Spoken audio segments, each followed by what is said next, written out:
പ്രകൃതിയുമായി ഇടപഴകിക്കൊണ്ടുള്ളതും പരിസ്ഥിതിക്ക് കോട്ടം തട്ടാതെയുമുള്ള ടൂറിസമാണ് ഇക്കോ ടൂറിസം. നാം ഇപ്പോൾ നിൽക്കുന്നത് തെന്മല ഇക്കോ ടൂറിസം അഡ്മിനിസ്ട്രേറ്റീവ് ഓഫീസിന്റെ മുൻപിലാണ്.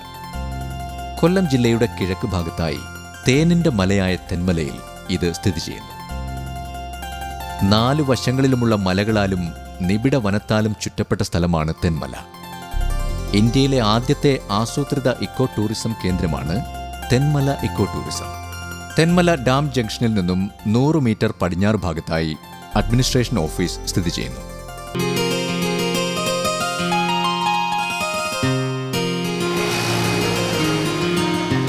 ഈ കാണുന്നത് അഡ്വഞ്ചർ സോൺ.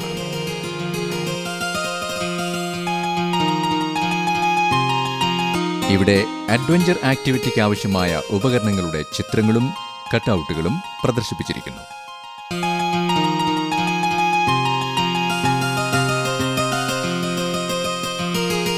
ഈ കാണുന്നത് എലിവേറ്റഡ് വാക്ക്വേ ആണ്. 120 മീറ്റർ നീളവും 109 പടികളും ഉള്ള ഈ വാക്ക്വേ പൂർണ്ണമായും തടിയിൽ നിർമ്മിച്ചതാണ്. Photo point. ഇവിടെ നിന്നും കിളികളുടെയും മറ്റു ജീവികളുടെയും ഫോട്ടോ എടുക്കുന്നതിനും ദൂരക്കാഴ്ചകൾ കാണുന്നതിനും സാധിക്കുന്നു.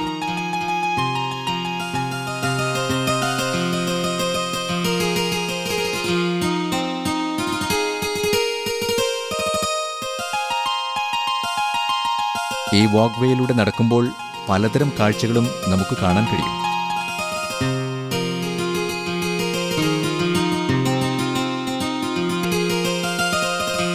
ഈ എലിവേറ്റഡ് വാക്ക്വേയിലൂടെ അവർ റോക്ക് ക്ലൈംബിംഗ് സ്പോട്ടിലേക്ക് പോവുകയാണ്.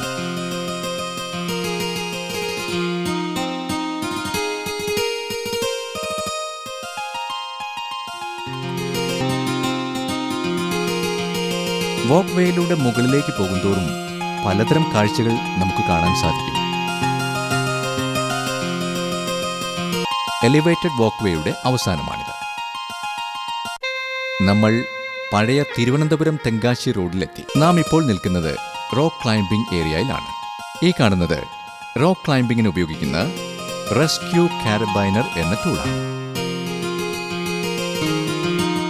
ഇത് പ്രധാനമായും റാപ്പലിങ്ങിന് ഉപയോഗിക്കുന്ന ഡിസെൻഡേഴ്സ് എന്ന ടൂളാണ്. ഈ കാണുന്ന ഹാർനസ് എന്ന belt rock climbing and rappelling, river crossing എന്നീ അഡ്വഞ്ചർ ആക്ടിവിറ്റികൾക്ക് പൊതുവായി ഉപയോഗിക്കുന്നു. സാഹസികത ആഗ്രഹിക്കുന്നവർക്ക് വളരെ ഇഷ്ടപ്പെടുന്ന ഒന്നാണ് റോക്ക് ക്ലൈംബിംഗ്.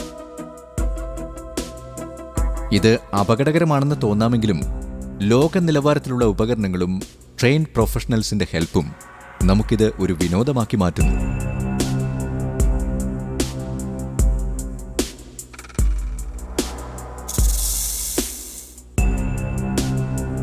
നാഷണൽ അഡ്വഞ്ചർ ഫൗണ്ടേഷന്റെ ഗൈഡുകൾ ആദ്യം വിനോദസഞ്ചാരികൾക്ക് അഡ്വഞ്ചർ ആക്ടിവിറ്റികളുടെ ട്രയൽ കാണിച്ചു കൊടുക്കുന്നു.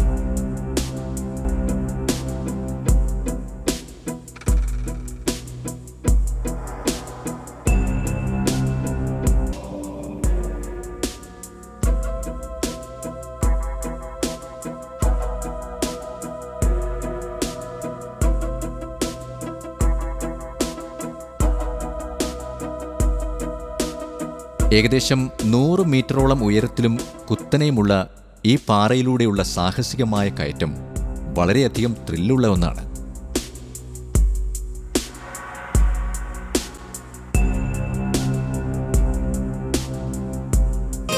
റോക്ക് ക്ലൈംബിംഗ് സ്പോട്ടിൽ നിന്നും നമ്മൾ പോകുന്നത് റിവർ ക്രോസിംഗ് സ്പോട്ടിലേക്കാണ്.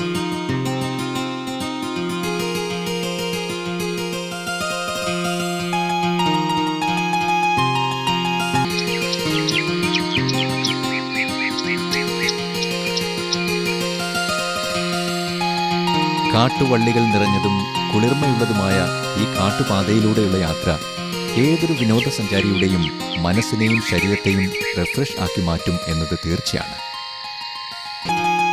നാം ഇപ്പോൾ റിവർ ക്രോസിംഗ് സ്പോട്ടിലാണ്. തടാകത്തിന് ഇരുവശവും ബന്ധിപ്പിച്ചിട്ടുള്ള റോപ്പിൽ കൂടിയുള്ള സാഹസിക യാത്രയാണ് റിവർ ക്രോസിംഗ്. ഈ കാണുന്ന റോപ്പിന്റെ ക്യാരിയിങ് കപ്പാസിറ്റി 3000 കിലോയാണ്.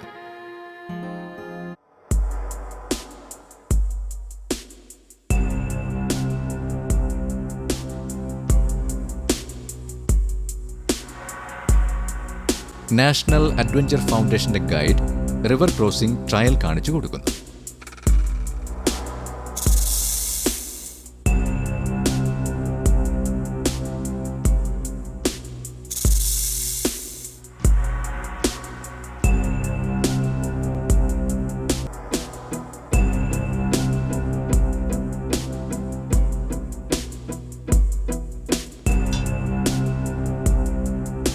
കൊച്ചുകുട്ടികൾക്ക് പോലും പങ്കെടുക്കാൻ കഴിയുന്ന രീതിയിൽ ഈ സാഹസിക പ്രവൃത്തിയെ ക്രമീകരിച്ചിരിക്കുന്നു.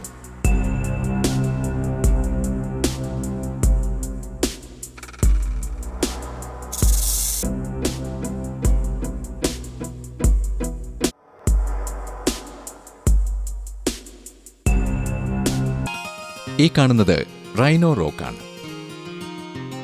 കാണ്ടാമൃഗത്തിന്റെ ആകൃതി ഉള്ളതുകൊണ്ടാണ് ഈ പാറയെ റൈനോ റോക്ക് എന്ന് പറയുന്നത്.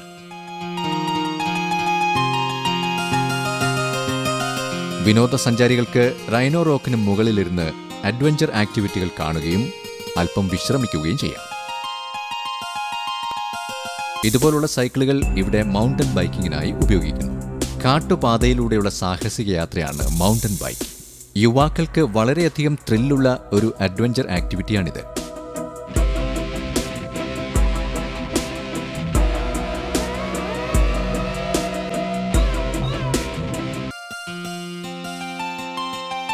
Leisure zone.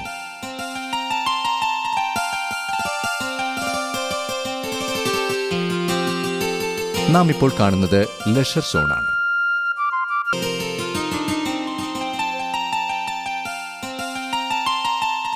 ഇപ്പോൾ നമ്മൾ ലെഷർ സോണിനുള്ളിൽ കടന്നു. ഈ സോണിലെ പ്രധാന കാഴ്ചകൾ സ്കൾപ്ചർ ഗാർഡൻ, ബോർഡ് വാക്ക്, സ്വേ ബ്രിഡ്ജ് തുടങ്ങിയവയാണ്.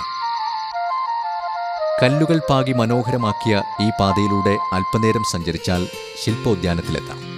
പ്രകൃതിയും മനുഷ്യനും തമ്മിലുള്ള ബന്ധത്തെ പല രീതിയിൽ വ്യാഖ്യാനിക്കാവുന്ന ശില്പങ്ങൾ ഇവിടെയുണ്ട്. ഇൻ സെർച്ച് ഓഫ് ഫ്രീഡം, മനുഷ്യന്റെ അടങ്ങാത്ത സ്വാതന്ത്ര്യമോഹത്തെക്കുറിച്ചുള്ള ശില്പമാണിത്.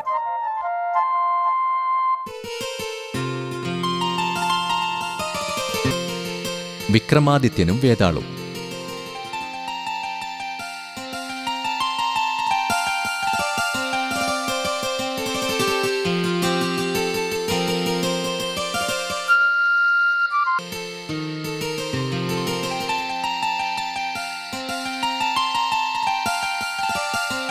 ഏകലവ്യൻ, ശില്പോദ്യാനത്തിലെ പ്രതിമകളിൽ ഏറ്റവും വലിയ പ്രതിമയാണിത്.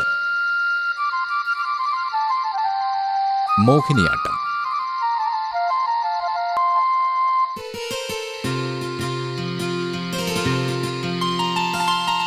ബ്യൂട്ടി ഓഫ് സോൾ, ശ്രീബുദ്ധനെ നന്മയുടെ ആത്മാവായി ചിത്രീകരിച്ചിരിക്കുന്നു.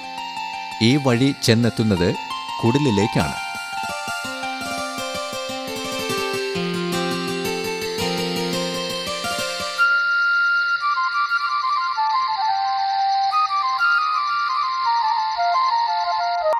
ബോർഡ് വാക്ക്.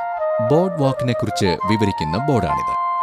ബോർഡ് വാക്ക് എന്നാൽ നദിയുടെ അരികത്തായി പൂർണ്ണമായും തടിയിൽ നിർമ്മിച്ചിരിക്കുന്ന ഈ തട്ടാണ്. ഈ തട്ടിലൂടെ നടന്ന് നദിയിലെയും തീരങ്ങളിലെയും കാഴ്ചകൾ കാണാൻ സാധിക്കും.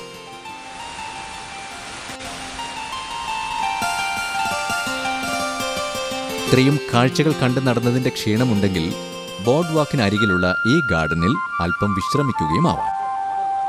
ബോർഡ് വാക്ക് കഴിഞ്ഞ് നേരെ പോയത് സ്വേ ബ്രിഡ്ജിനടുത്തേക്കാണ്.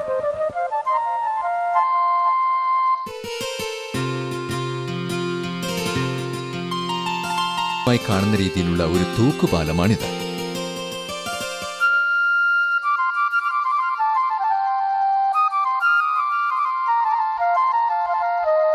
വിനോദസഞ്ചാരികൾക്ക് ഈ തൂക്കുപാലത്തിലൂടെ നടക്കുകയും കാഴ്ചകൾ കാണുകയും ചെയ്യാം.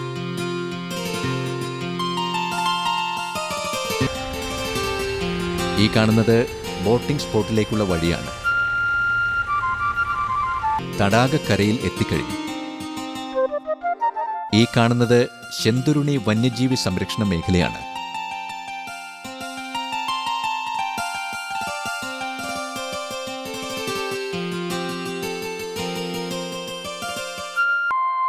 ഹരിതാഭമായ മലനിരകളും തടാകവും പ്രകൃതിയുടെ വരദാനം തന്നെയാണ്. ടൂറിസ്റ്റുകളെയും കയറ്റി അതാ ബോട്ട് യാത്ര തുടങ്ങിക്കഴിഞ്ഞു.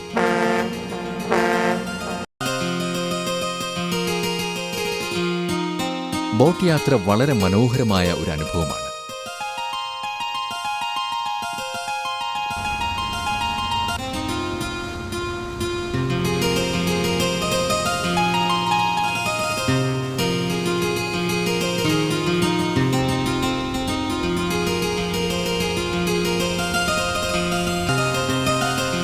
ഈ ദൃശ്യങ്ങൾ കാശ്മീർ താഴ്വരയെ അനുസ്മരിപ്പിക്കും വിധം മനോഹരമാണ്.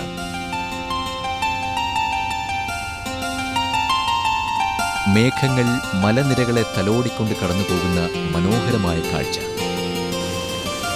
ചില സമയങ്ങളിൽ വിനോദസഞ്ചാരികൾക്ക് ആന, പുലി, കാട്ടുപോത്ത് തുടങ്ങിയ വന്യജീവികളെ തടാകക്കരയിൽ കാണാൻ സാധിക്കും.